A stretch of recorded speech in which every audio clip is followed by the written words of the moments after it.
Selamat pagi Bapak Ibu Saudara sekalian. Selamat bergabung kembali beribadah online bersama GPKS Kelapa Gading pada hari ini.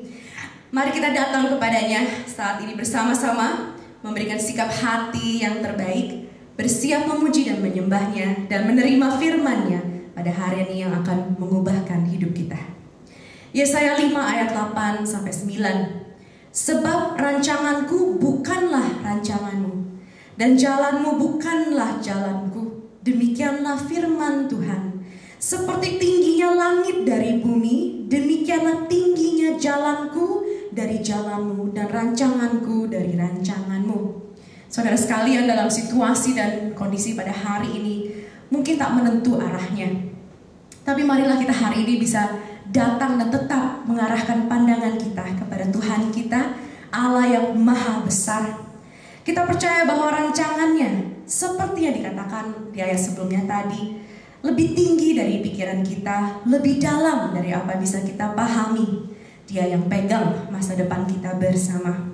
Karena itu biarlah hati dan pikiran kita tetap dipenuhi dengan sukacita dalam iman dan pengharapan yang teguh di dalam Tuhan Allah kita yang besar. Mari kita angkat pujian How Great Thou Art, How Great is Our God.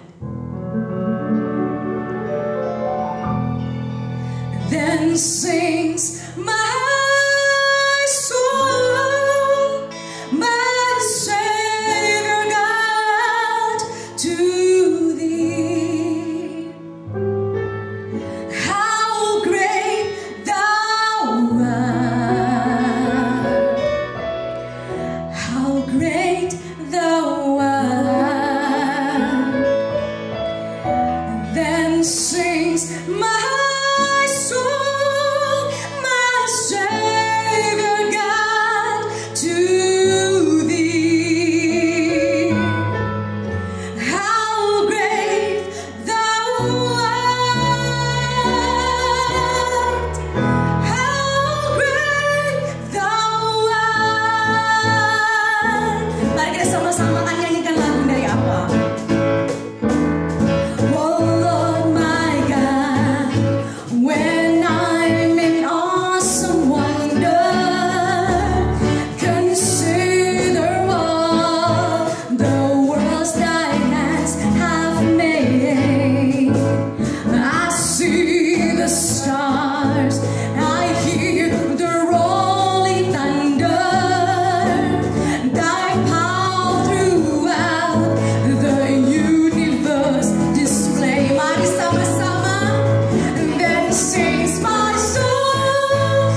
kami yang hidup.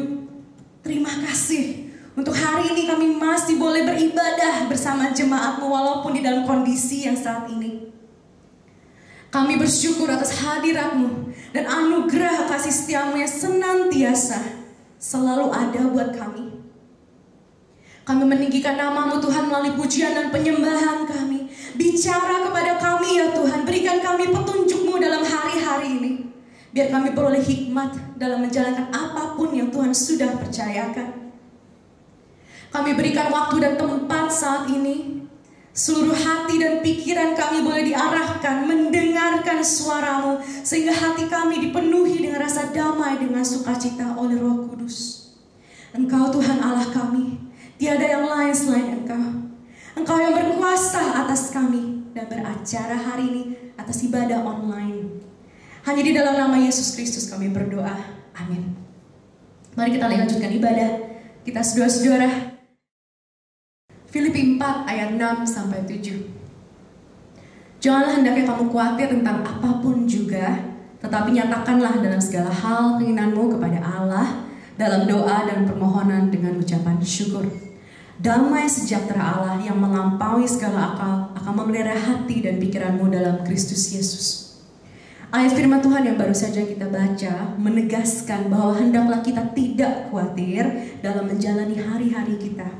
Tapi bagaimana mungkin tidak khawatir? Jawabannya adalah karena ada damai sejahtera Allah yang melampaui segala akal, yang memelihara hati dan pikiran kita dalam Kristus Yesus. Bagaimana kita memperoleh damai itu? Hanya di dalam Yesus. Dan ketika kita menghitung hari-hari kita memohon hikmat Allah, penyertaan Dia yang mulia itu yang akan memimpin kita berjalan di dalam Dia, supaya kita bisa mengucap syukur kepada Dia senantiasa. Biarlah lagu pujian berikut ini menghantarkan kita untuk kembali bersekutu dengannya dan memenuhi hati kita dengan pengucapan syukur bagi Dia.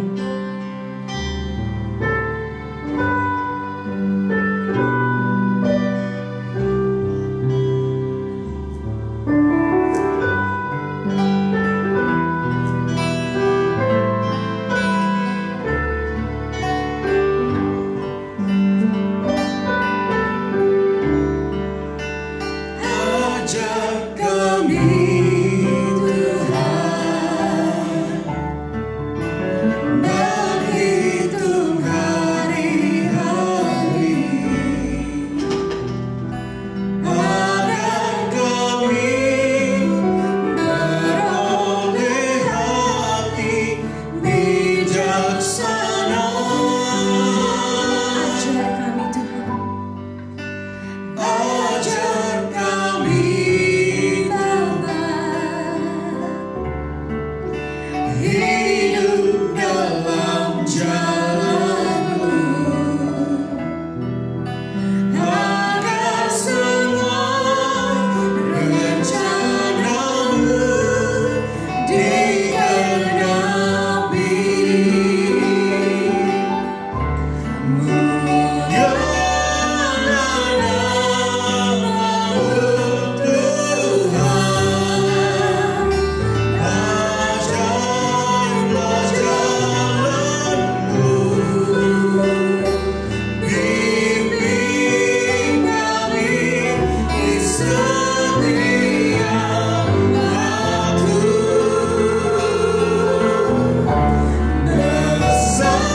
Mazmur 139 ayat 13-14.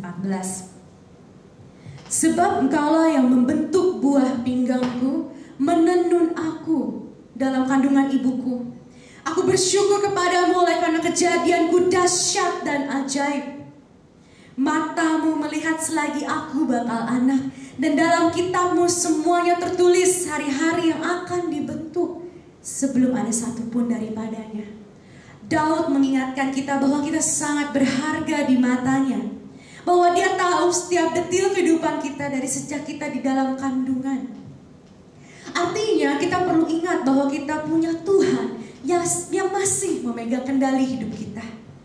Kita mungkin bisa diancam dengan segala badai hidup, termasuk bencana alam dan segala sakit dan penyakit.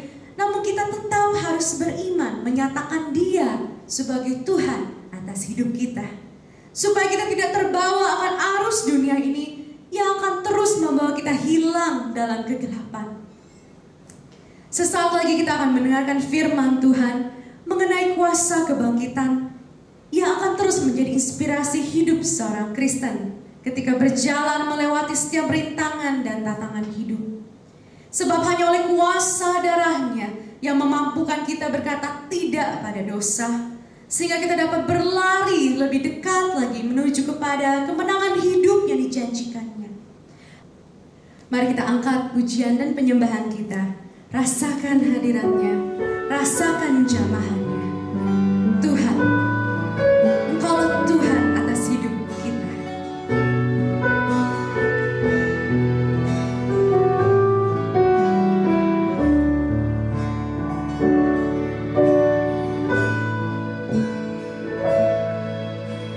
Di telapak tanganmu tertulis namaku, di dalam genggamanmu seluruh hidupku.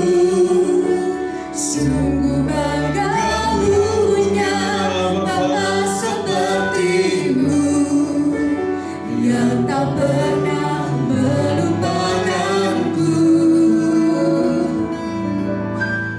Di tengah badai hidup Kau menemaniku, di atas gunung batu Kau bawa diriku. Sungguh bangga punya Bapa sepertimu, yang tak pernah meninggalkanku. Ku nyatakan Engkau Tuhan di hidupku, Tuhan di setiap ucapan dan perbuatanku.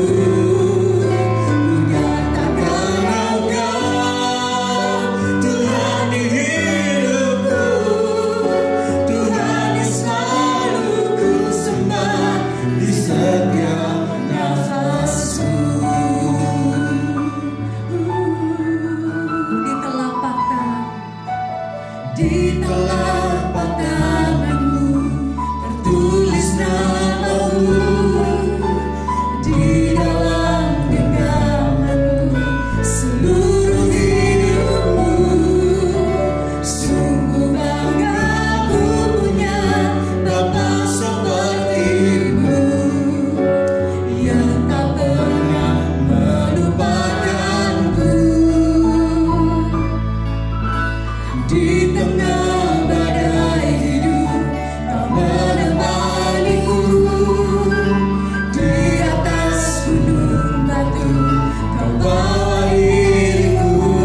Hari ini kami berdiri di hadapan-Mu ya Tuhan. Kami membutuhkan kuasa darah-Mu, kuasa yang telah mengubah, kuasa yang telah melahirbarukan kami, sehingga kami memiliki kekuatan iman, pengharapan, dan mampu berdiri di tengah-tengah kesulitan, tantangan, pencobaan sekalipun. Bab itulah kunci kemenangan bagi setiap kami untuk bisa mengikut dan mengiring Tuhan di dunia yang penuh dengan pergumulan ini. Berkatilah kami ya Tuhan. Kami membutuhkan kuasa-Mu, dan kebangkitan-Mu memberikan kami hidup yang baru dan era yang baru dalam kehidupan kami. Kami serahkan diri kami ke dalam tangan-Mu. Biarlah Tuhan berbicara kepada kami, dan firman Tuhan boleh diketengahkan bagi setiap kami. Lewat firman Tuhan ini, Tuhan terus membangkitkan roh dan jiwa kami, sehingga kami menjadi orang-orang yang kuat, orang-orang yang menang, dan orang-orang yang mampu mengalahkan segala kesulitan, karena kemenangan Kristus telah memberikan kemenangan bagi setiap kami. Inilah kami ya Tuhan, berbicaralah kepada kami, karena hati kami telah siap. Dalam nama Yesus kami berdoa. Amin. Amin. Shalom Bapak Ibu, saudara-saudara sekalian dimanapun berada. Mari kita siapkan hati kita untuk membaca dan juga merenungkan firman Tuhan yang diambil dari Roma 6 ayat yang keempat. Roma pasal 6 ayat yang keempat, kita baca ayat ini bersama-sama. Satu ayat yang menegaskan tentang bagaimana hidup yang baru di dalam Kristus setelah kebangkitannya. Roma 6 ayat yang keempat, demikian firman Tuhan. Dengan demikian kita telah dikuburkan bersama-sama dengan Dia oleh baptisan dalam kematian, supaya sama seperti Kristus telah dibangkitkan dari antara orang mati oleh kemuliaan Bapa, demikian juga kita akan hidup dalam hidup yang baru. Sekali lagi, dengan demikian kita telah dikuburkan bersama-sama dengan Dia oleh baptisan dalam kematian, supaya sama seperti Kristus telah dibangkitkan dari antara orang mati oleh kemuliaan Bapa, demikian juga kita akan hidup dalam hidup yang baru. Saudara-saudara sekalian, minggu-minggu ini kita masih di dalam suasana memperingati kebangkitan Kristus. Sebab kita tahu sejak Yesus bangkit, Yesus masih tinggal 40 hari di dunia ini. Dia tidak langsung pergi ke Bapa, atau dia tidak langsung naik ke sorga. Dia masih tinggal 40 hari di muka bumi ini. Dan selama 40 hari itu, dia terus menampakkan diri dan menampakkan diri kepada banyak orang. Tapi banyak orang salah menafsirkan bagian ini. Mereka berpikir bahwa mungkin kalau kita mati, kita juga seperti Kristus. Bahwa ketika kita mati, maka roh kita masih berkeliaran di dunia ini. Itu sebabnya banyak orang yang kalau ada anggota keluarganya yang mati, mereka masih adakan acara 3 hari, lalu 7 hari, kemudian 40 hari, dan bahkan ada yang 100 hari, bahkan 1000 hari. Saudara-saudara, tidak ada satupun manusia yang kalau mati, rohnya masih tinggal di dunia ini, berkelana ke sana kemari. Kecuali cuma satu, yaitu Yesus. Yesus tinggal selama 40 hari di muka bumi. Yang dia lakukan adalah karena dia membutuhkan untuk menampakkan diri kepada murid-muridnya. Alkitab mencatat bahwa ia berkali-kali menampakkan diri kepada para murid. Dan yang menarik adalah dia kadang-kadang menampakkan diri kepada lebih dari 2 orang, dan juga kepada 10 orang, kadang 11 orang, bahkan ada 500 orang sekaligus. Tapi menarik, dia juga menampakkan diri kepada pribadi dan pribadi. Kita tahu dia menampakkan diri secara khusus kepada Petrus. Dia menampakkan diri kepada Petrus, lalu dia menyatakan isi hatinya kepada Petrus, dan bertanya kepada Petrus sampai 3 kali, apakah engkau mengasihi aku? Saudara-saudara, tujuan penampakan Yesus ini adalah ada 2 menurut saya dari perenungan bagian ini, bahwa ia ingin menyatakan kepada para murid bahwa Yesus benar-benar bangkit, ya. Karena para murid pada waktu itu sedang berpikir Tuhan sudah mati, sudah selesai, sudah nggak ada apa-apa lagi. Tapi tidak, Yesus mesti menampakkan diri bahwa dia benar-benar bangkit.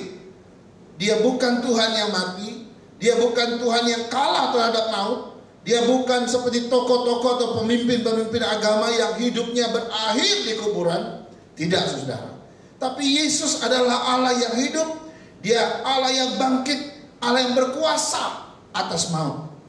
Yang kedua menurut saya, kenapa dia harus menampakkan diri? Dia ingin meneguhkan panggilan dan setiap murid agar mereka punya komitmen yang tinggi kepada Kristus. Sama seperti sebelum dia mati, mereka menyatakan komitmen untuk ikut Yesus, komitmen untuk melayani bersama Yesus. Tapi ketika Yesus mati, mereka seolah-olah berpikir bahwa tidak ada apa-apa lagi. Kemudian mereka merasa tidak ada kelanjutan karena Yesus yang mereka harapkan sudah mati. Tapi Yesus perlu menampakkan diri kepada mereka supaya komitmen itu didapatkan kembali, ya, supaya panggilan itu dihidupkan kembali, sehingga mereka boleh pergi memberitakan Injil dan Injil boleh tersebar ke seluruh dunia. Nah, saudara, dari kebangkitan dan penampakan Kristus ini, saudara, kita melihat bahwa ada semacam kuasa, ya, ada semacam kuasa yang bisa mengubah hidup para murid, yang bisa memperbaharui hidup para murid, yang bisa mendorong, memotivasi hidup para murid. Saudara-saudara, sehingga para murid yang tadinya adalah orang-orang yang biasa-biasa saja, yang tadi penuh dengan kelemahan dan kekurangan, para murid yang tadinya adalah orang-orang yang tidak terpandang, yang tidak punya nama besar, yang tidak populer, tapi setelah Yesus bangkit menampakkan diri kepada mereka, seperti ada satu kuasa yang tiba-tiba mengubah hidup mereka menjadi orang-orang yang luar biasa. Mereka menjadi orang-orang yang penuh semangat dan berapi-api setelah itu, kemudian dengan penuh keberanian memberitakan Injil ke seluruh dunia. Sehingga kalau kita melihat kesaksian mereka, Injil diberitakan ke seluruh dunia. Nah, ini ada suatu rahasia. Apa yang mengubah mereka? Apa yang telah memberikan mereka motivasi, dorongan yang begitu kuat? Apa yang telah memperbaharui mereka sehingga mereka menjadi orang yang berbeda dari sebelum dan sesudahnya? Saudara-saudara, dalam Kamus Bahasa Indonesia saya menemukan arti kuasa. Kuasa itu memiliki beberapa arti. Yang pertama itu adalah kemampuan, ya. Yang kedua itu artinya kesanggupan. Yang ketiga juga artinya wewenang, gitu ya. Dan yang keempat ini lebih dekat, gitu ya, yaitu pengaruh atau dampak, saudara. Jadi pengertian ini jika dikaitkan dengan kebangkitan Kristus, maka itu artinya kebangkitan Kristus memiliki satu kemampuan untuk mengubah hidup seseorang. Kebangkitan Kristus memiliki satu kemampuan atau kesanggupan untuk memperbaharui hidup seorang murid. Kebangkitan Kristus memiliki satu pengaruh atau dampak untuk bisa mengarahkan kehidupan para murid kepada tujuan-tujuan Tuhan. Dan ini adalah suatu hal yang membuat mereka berbeda. Nah, karena itu pertanyaannya adalah, apa saja kuasa dari kebangkitan Kristus itu kepada kita? Ya, apa saja dampak atau pengaruh dari kebangkitan Kristus itu kepada saya dan kepada saudara? Saudara-saudara, waktu saya merenungkan bagian ini, saya mencatat ada 2 kuasa daripada kebangkitan Kristus yang berdampak, yang berpengaruh pada hidup kita. Sebenarnya hari ini saya mau sampaikan dua-duanya, tapi karena saya lihat cukup panjang, yang kedua kita akan renungkan minggu depan. Tapi kita akan melihat yang pertama saja, bahwa Alkitab mencatat begitu Yesus bangkit, maka kuasa kebangkitan Kristus itu begitu berdampak pada hidup saya, maka hidup saya menjadi orang yang berbeda. Nama dampak yang pertama adalah kebangkitan Kristus memberikan kuasa untuk hidup yang baru. Saudara-saudara, dampak atau kuasa dari kebangkitan Kristus memberikan kuasa juga untuk saya hidup di dalam hidup yang baru. Kita baca Roma 6 ayat yang keempat tadi. Di sana dikatakan begini, dengan demikian kita telah dikuburkan bersama-sama dengan Dia oleh baptisan dalam kematian, supaya sama seperti Kristus yang telah bangkit dari antara orang mati oleh kemuliaan Bapa, demikian juga kita akan hidup dalam hidup yang baru. Saudara-saudara, menarik sekali ayat ini. Kenapa? Karena ada beberapa yang memberikan kita satu peneguhan yang luar biasa. Pertama dikatakan bahwa kita telah dikuburkan bersama-sama dengan Dia di dalam kematiannya. Jadi hidup kita pertama kali itu dikuburkan bersama-sama dengan kematian Kristus. Saudara-saudara, ini bicara apa? Hidup yang bagaimanakah yang dikuburkan bersama-sama dengan Kristus? Kalau saya melihat bagian ini, hidup yang dikuburkan bersama dengan kematian Kristus adalah hidup yang lama. Hidup yang sudah berlalu itu. Hidupku yang lalu, hidupku yang lama, yang dulu itu, yang tidak berkenan pada Tuhan, itu telah dikuburkan di dalam kematian Kristus. Saudara-saudara, lalu kemudian kita lihat bagian yang kedua. Setelah hidup yang lama itu dikuburkan bersama kematian Kristus, kemudian kita dibangkitkan bersama kebangkitan Kristus, yaitu untuk hidup yang baru. Wah, di sini kita melihat suatu hal yang menarik, Bapak Ibu.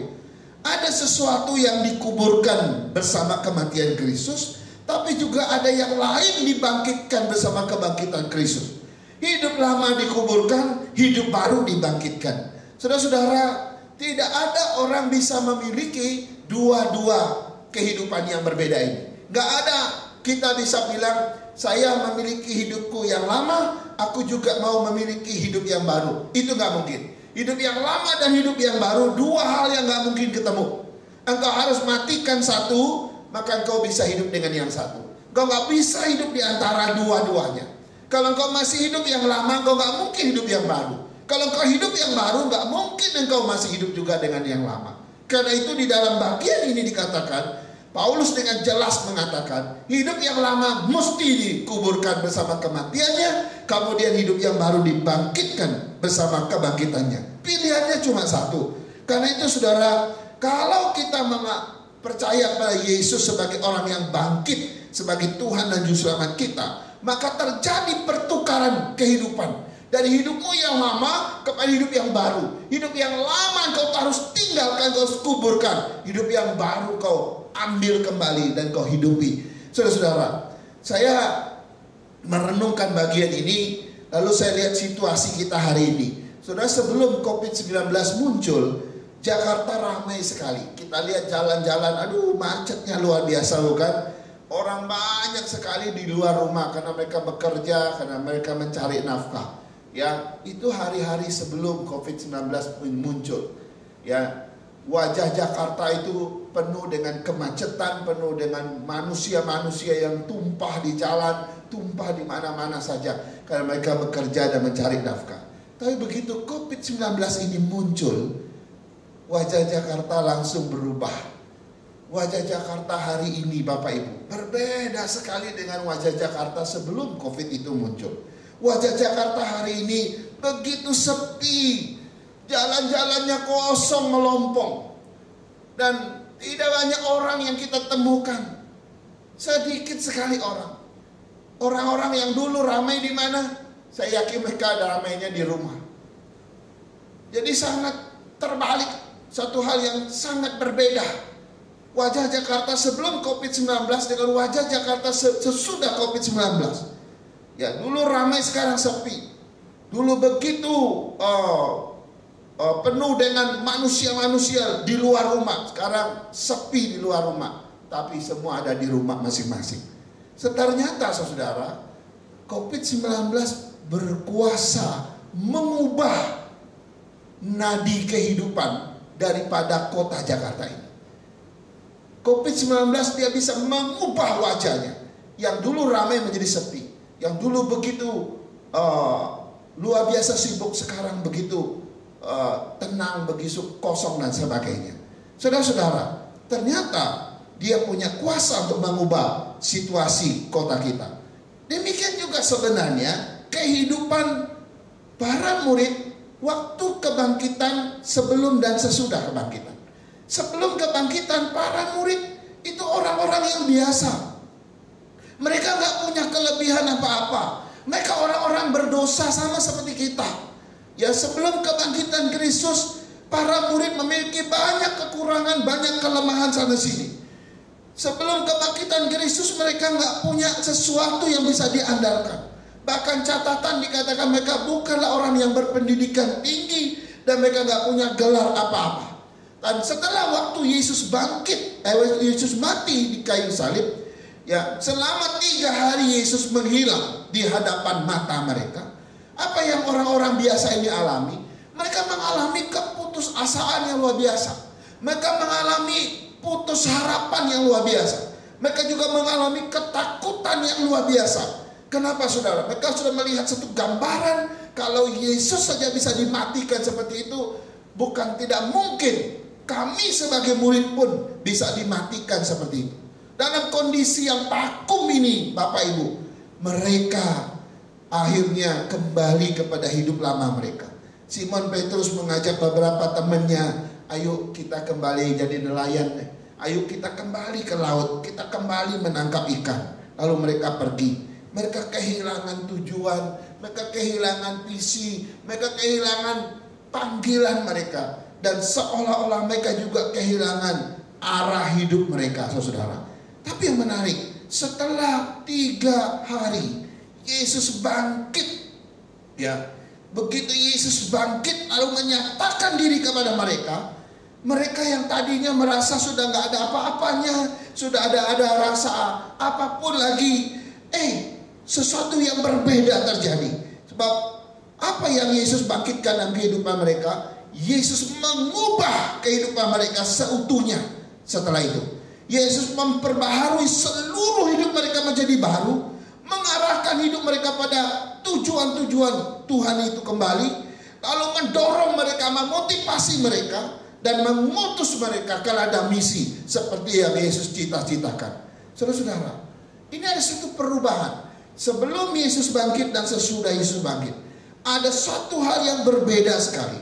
Yesus bangkit, dia memiliki satu kuasa untuk mengubah 12 murid menjadi orang hebat, menjadi orang yang luar biasa, menjadi orang yang diubahkan, menjadi orang yang dibaharui. Pertanyaannya adalah, bagaimana dengan kita? Bukankah kita juga adalah orang yang telah mengikut Kristus? Bukankah kita juga adalah orang-orang yang telah menyatakan komitmen untuk ikut dan percaya kepada Yesus? Sama seperti para murid 2000 tahun yang lalu. Lalu apakah kita mengalami perubahan? Saudara-saudara, kalau kita melihat seorang yang mengikut Tuhan, dia mestinya mengalami yang namanya diubahkan oleh Tuhan. Dia mesti mengalami yang namanya pembaharuan oleh Tuhan.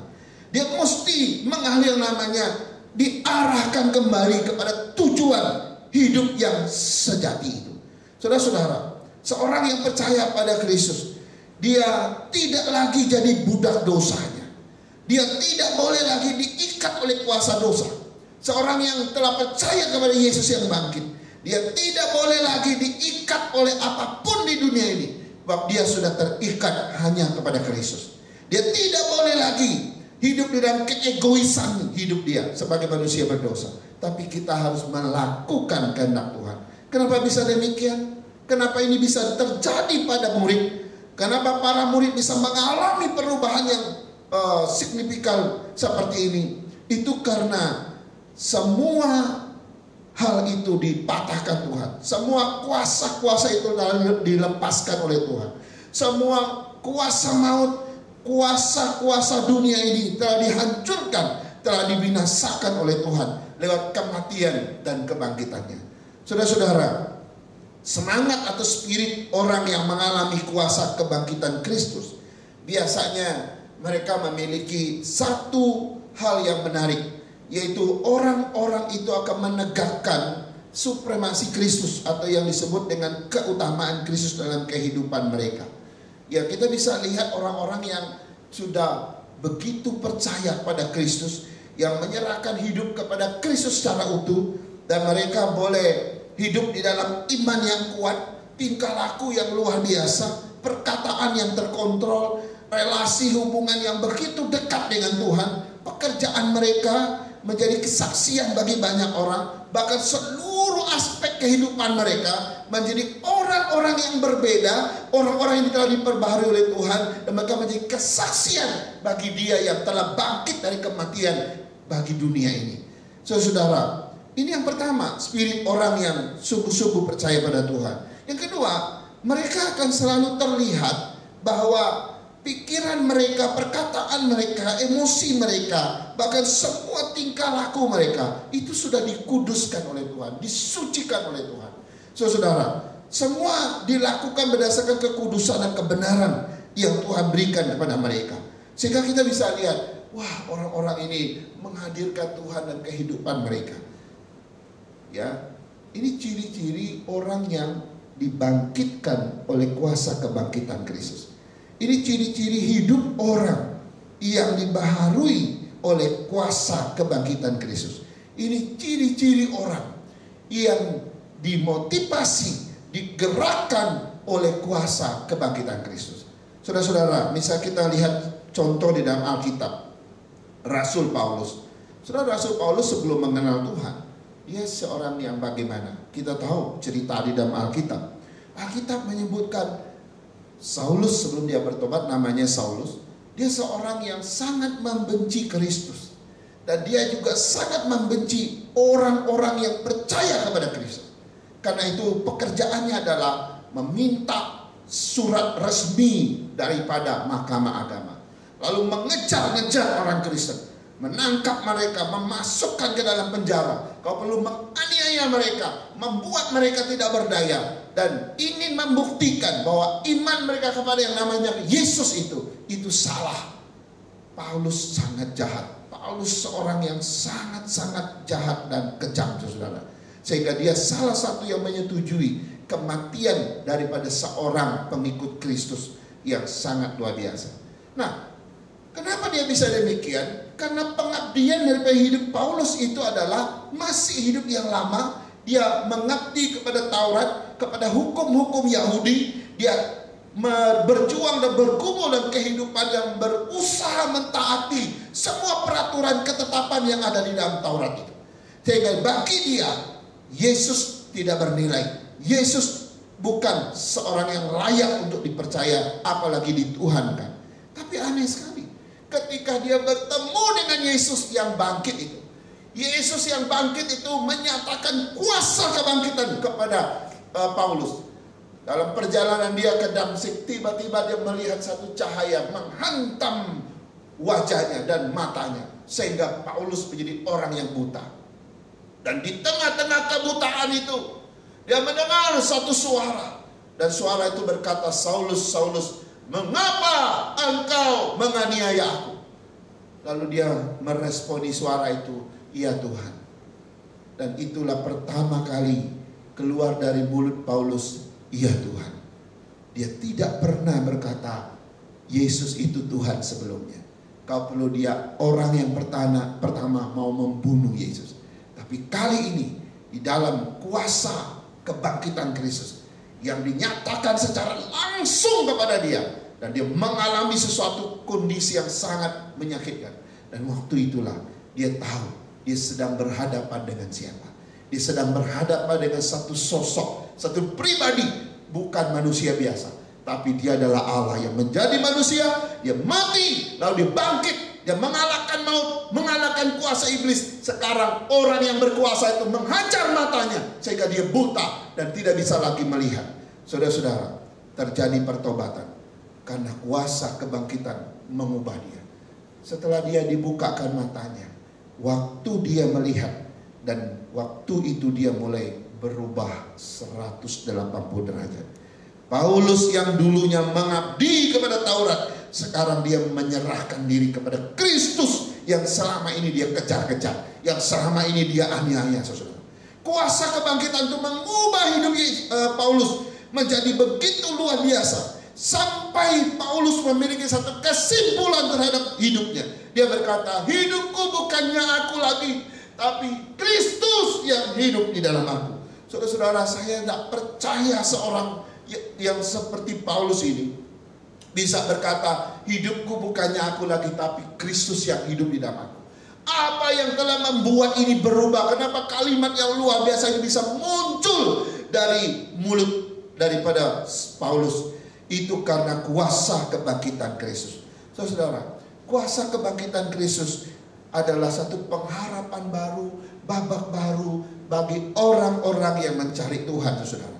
Saya nggak tahu engkau bagaimana hari ini. Apakah engkau sungguh-sungguh percaya Yesus? Atau engkau cuma mendengar Yesus itu sebatas manusia biasa, manusia yang bermoral tinggi, manusia yang bersimpati, manusia yang mau berkorban bagi orang lain. Kalau engkau cuma mengenal Yesus sebatas itu, engkau belum mengalami kuasa kebangkitan Kristus. Kalau engkau mengenal Kristus dan menemukan ada satu kuasa dari kebangkitan Dia, maka pada waktu itu akan diubahkan sehingga kau bisa menemukan Tuhan yang sejati. Sebab Yesus yang mati, Yesus yang bangkit, Dia bukan Tuhan yang bisa ditahan oleh maut, ditahan oleh dunia ini.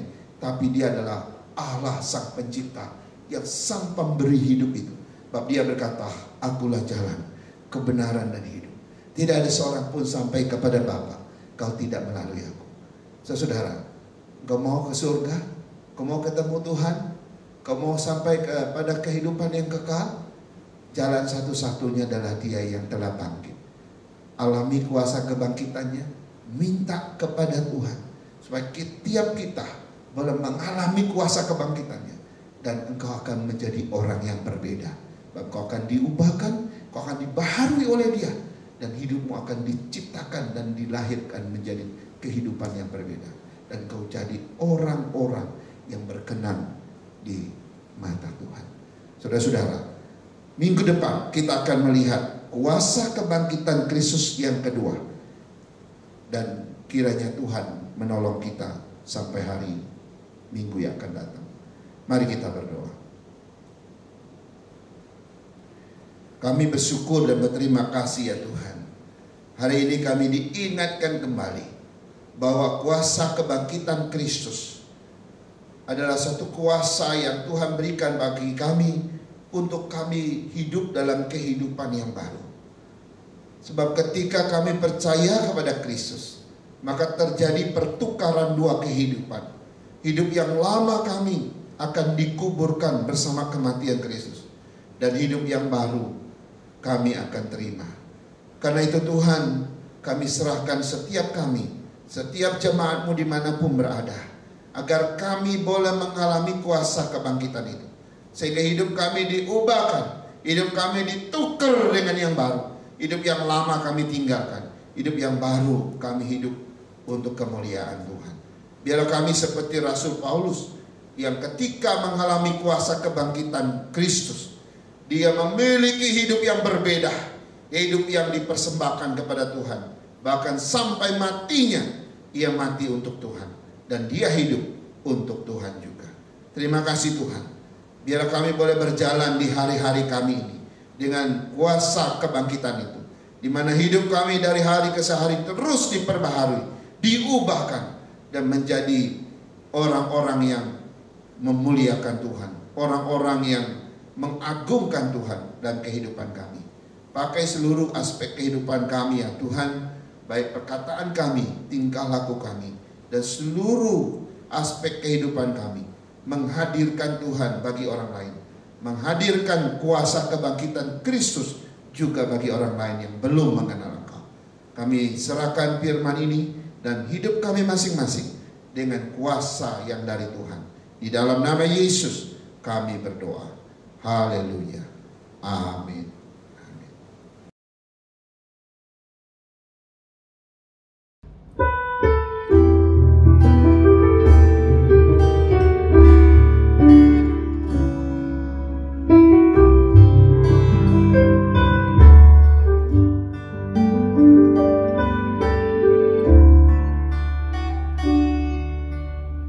Telah buktikan Kau membayarku dengan hidupmu, ku bersyukur yang ada padaku, semuanya milikmu. Ku persembahkan seluruh hidupku di mezbahmu. Hanya Kau yang menjadi tempat jawaban. Hanya Kau tempatku berharap. Berjalan bersamamu, ku takkan goyang, sebab tangan kasih-Mu sedia bagiku. Selamanya Kau ku cinta.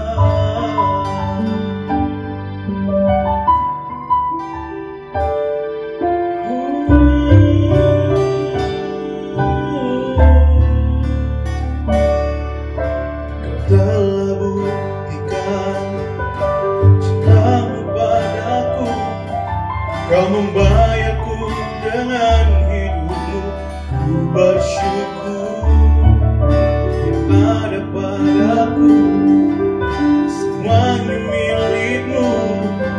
Ku persembahkan seluruh hidupku di mezbahmu. Hanya Kau yang menjadi tempat jawaban. Hanya Kau tempatku berharap. Berjalan bersamamu, ku takkan goyang, sebab kasih-Mu sedia bagiku. Selamanya Kau ku cinta.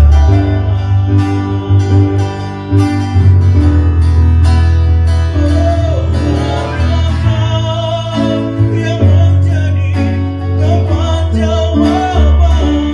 Hanya Kau tempatku berharap. Berjalan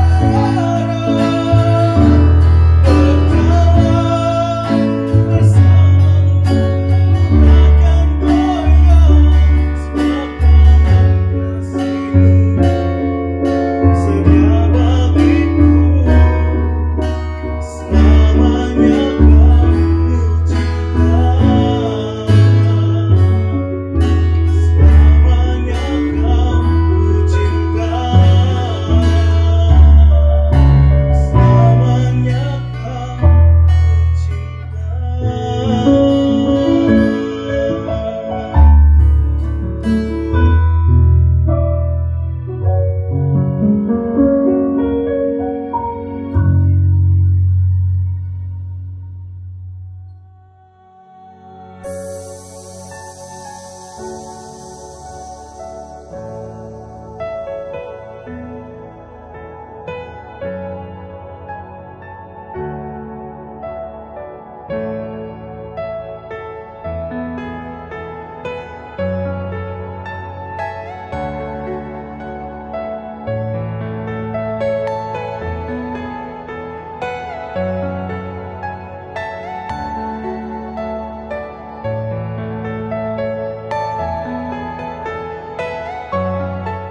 What are you talking about? You're gonna answer one question for me.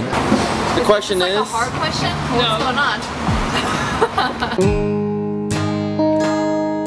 Oh wow, what would the world look like without moms? Okay. Oh God. It's an emotional question. What would the world look like without moms? A disaster. Fred would show up at school with crust still on it. And no one would have clean underwear. It'd be complete chaos. There'd be a lot of babies gone wild. And aching for a bedtime story. Lots of beers and high-fiving. Not enough hugs. There wouldn't be any babies, actually. Yeah, that wouldn't be right. I feel like mothers are the ones who kind of develop, nourish and develop the child. Yes, the dads would have to be moms. And we'd have half as many wonderful people. Well, my mom is my best friend and my role model. And she's just inspired me to be a strong woman. It instilled in me the importance of education. And wanted my future to be, in her mind, better than hers. And I think that that's actually been the source of a lot of my feeling of empowerment to be able to do anything. Watching my mom work her butt off every day and come home and still manage to find time to smile at us. So she was really sick for maybe around 6 years, and during those 6 years, I don't think she ever complained or... There's never been a time in my life where I haven't felt supported by her. I've just learned so much from her. I just value her and appreciate and look up to her so much. It's just her and I, and I couldn't imagine life without her. So. My mom died a week after I was born.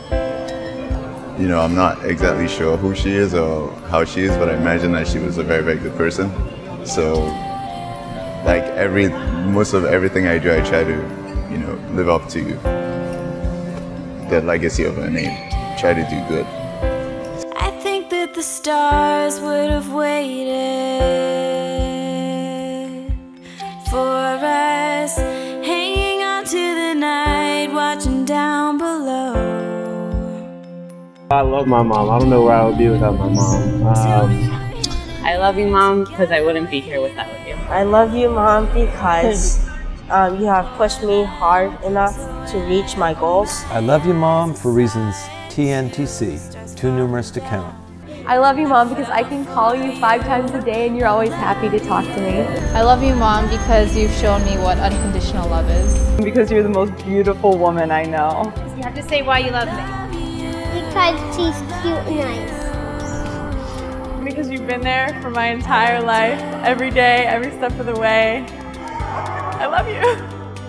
I think the most pure form of love is the love between a mother and her child, and I think it's unconditional, and it's honest, and it's real, and it's generous, and it gives you power to keep going when things don't look promising.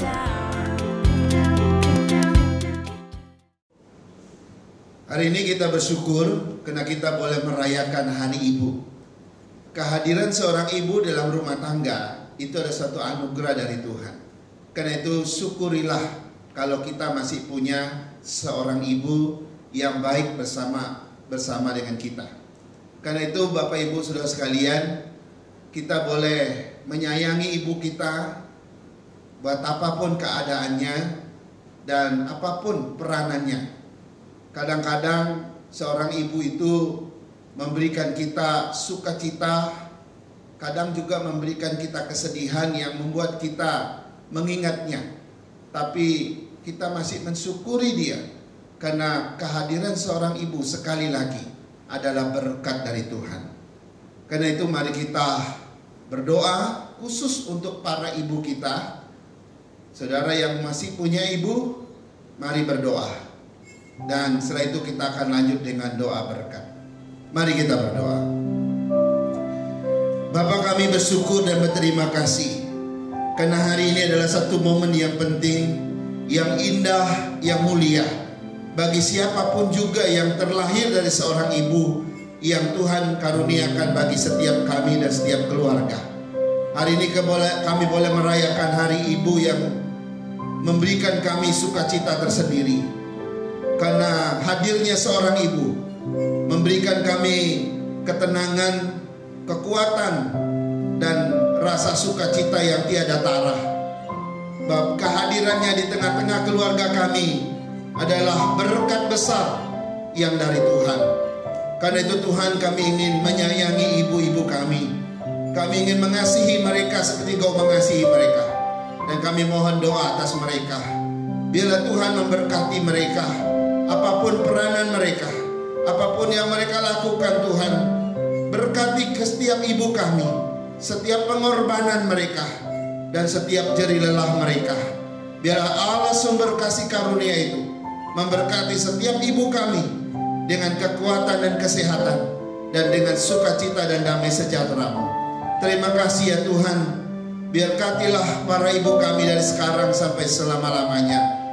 Dan apapun yang dia lakukan dengan penuh kasih, dengan penuh cinta yang dari Tuhan. Terima kasih dan terima kasih sekali lagi. Saudara-saudara yang dikasihi oleh Tuhan, marilah kita kembali ke tempat kita masing-masing. Kita pulang sebagai orang-orang yang telah mengalami kuasa kebangkitan Kristus. Hidup kita bukan hidup yang lama lagi. Hidup kita bukan hidup yang dulu lagi, tapi hidup kita adalah hidup yang baru, di mana kita memiliki kuasa untuk hidup yang baru itu, sehingga kita memuliakan Tuhan sampai Ia datang. Dan terimalah berkat-Nya. Kiranya kasih dari Allah Bapa kita, anugerah dari Tuhan kita Yesus Kristus, pimpinan dan penyertaan dari Allah Roh Kudus, kiranya memimpin dan menyertai, memelihara dan menjaga setiap kita dari sekarang sampai selama-lamanya, sampai hari Maranatha, Yesus datang menjemput kita saleh-salehnya. Amin.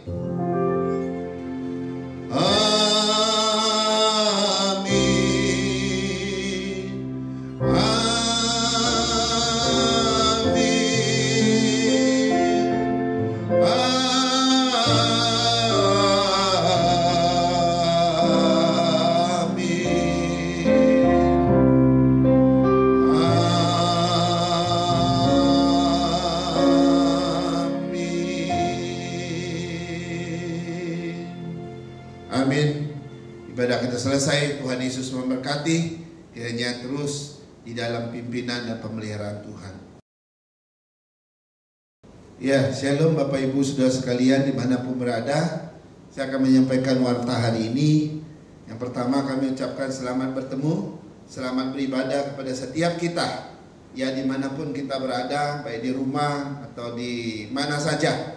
Kita berdoa supaya ibadah-ibadah online kita sungguh memberkati Bapak Ibu, baik dalam iman, pengharapan maupun dalam situasi-situasi yang sulit seperti hari-hari ini. Kami mohon supaya ibadah-ibadah kita ini menjadi kekuatan bagi setiap kita. Yang kedua, kami atas nama majelis dan seluruh Jemaat GP Kris Kelapa Gading mengucapkan selamat Hari Ibu Internasional kepada para ibu kita. Ya, kalau ada ibu di antara kita atau sedang duduk di samping Bapak Ibu di rumah, berilah salam kepada dia, katakan kepadanya selamat Hari Ibu dan ucapkan terima kasih atas segala pengorbanan dan jerih lelahnya. Kiranya Tuhan memberkati semua ibu kita, apapun yang dia kerjakan, dan dia adalah anugerah terbesar yang Tuhan berikan bagi setiap keluarga. Yang ketiga, kami terus mengundang Bapak Ibu untuk hadir dalam setiap ibadah-ibadah online kita.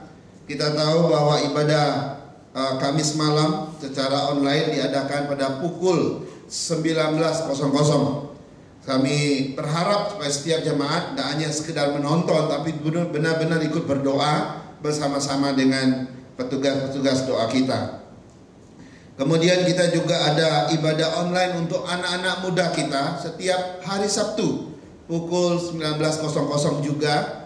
Mereka menggunakan media Google Meet.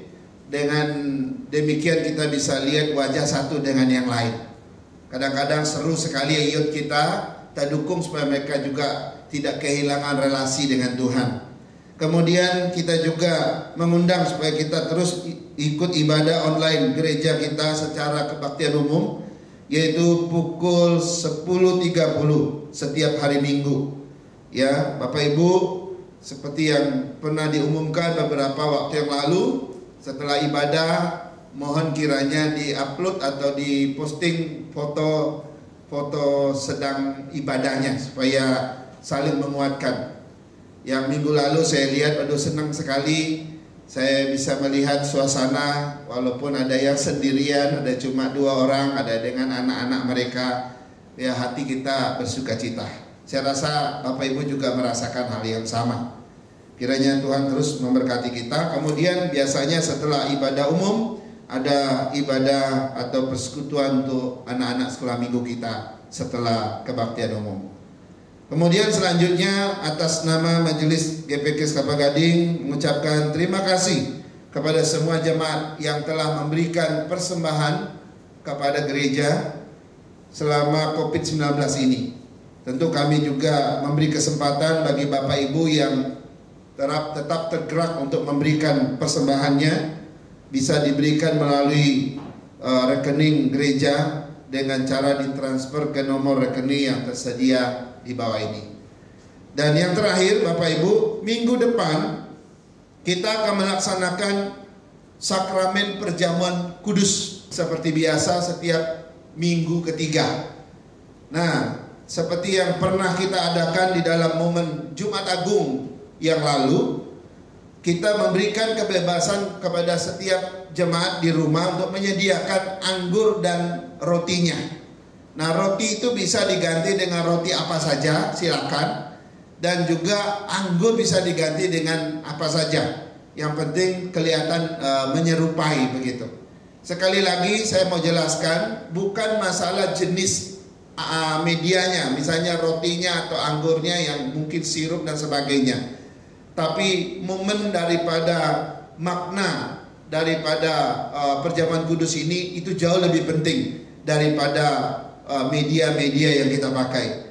Bab itu hanyalah simbol daripada tubuh Kristus dan simbol daripada darah Kristus yang ditumpahkan buat kita. Nanti kita akan makan dan minum ketika ibadah dilangsungkan pada minggu depan mengikuti aba-aba dari hamba Tuhan. Demikian warta dari kami.